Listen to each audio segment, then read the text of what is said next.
পর্দা নিয়ে কটাক্ষ করা চট্টগ্রাম বিশ্ববিদ্যালয় শাখা ছাত্রদলের যুগ্ম সাধারণ সম্পাদক আব্দুল্লাহ আল সাকিব রহমান এবার এক ছাত্রীকে নিয়ে আপত্তিকর অবস্থায় স্থানীয়দের হাতে আটক হয়েছেন। আর এই ঘটনার ছবি ভিডিও সামাজিক যোগাযোগ মাধ্যম ফেসবুকে ব্যাপক আলোচনা সমালোচনার জন্ম দিয়েছে। স্থানীয় সূত্রে জানা যায়, গতকাল শনিবার গভীর রাতে ক্যাম্পাস সংলগ্ন জুবরা এলাকার চৌধুরী পুকুর ২ নং রোডের KJM টাওয়ারের পাশের ভবন থেকে নারী সহপাঠী সহ স্থানীয়দের হাতে আটক হন অভিযুক্ত ছাত্রদল নেতা আব্দুল্লাহ আল সাকিব।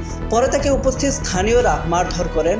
জানা যায় যে বাসায় তাকে নারী সহ আটক করা হয়, ওই বাসাতে প্রায়ই নারীদের সন্দেহজনক আসা যাওয়া হতো।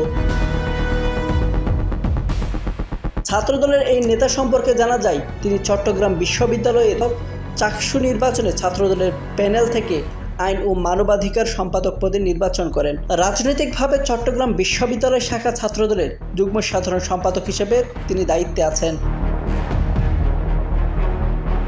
ঘটনা সম্পর্কে জানতে চাইলে সাকিব তার নারী সহপাঠীকে ইঙ্গিত করে বলেন, ও সকাল 6টায় বাসের টিকিট কেটেছিল।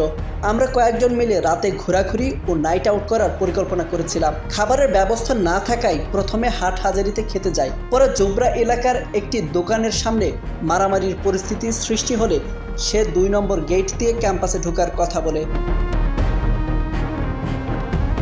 সাকিবের বিরুদ্ধে অভিযোগ ওঠে, নিজের এমন অপকর্ম আড়াল করতে এই ঘটনায় অন্য ২ শিক্ষার্থীর নাম জড়ানোর চেষ্টা করেছেন তিনি।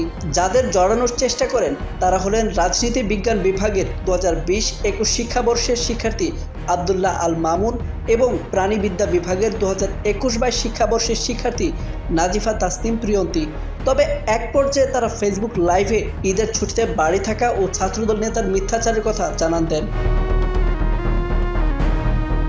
এই ঘটনা সম্পর্কে জানতে চাইলে চবি শাখা ছাত্রদলের সাংগঠনিক সম্পাদক সাজ্জাদ হোসেন হৃদয় বলেন, আমরা এ বিষয়ে তদন্ত করেছি। তদন্তের মাধ্যমে যদি সে দোষী সাব্যস্ত হয় তাহলে এ বিষয়ে বিশ্ববিদ্যালয় এবং কেন্দ্র থেকে তার বিরুদ্ধে ব্যবস্থা নেওয়া হবে। অন্যায়কারী যেই হোক, ছাড় দেওয়া হবে না। এ বিষয়ে চবির সহকারী প্রক্টর ডক্টর মোহাম্মদ কামরুল হোসেন বলেন, এরকম একটা ঘটনার খবর পেয়ে আমরা গিয়ে আমাদের শিক্ষার্থীদের উদ্ধার করে নিয়ে আসি। ঈদের ছুটি থাকায় পরবর্তীতে এ ব্যাপারে বিশ্ববিদ্যালয়ের আইনে যে ব্যবস্থা নেওয়া দরকার সেটি বিশ্ববিদ্যালয় নেবে।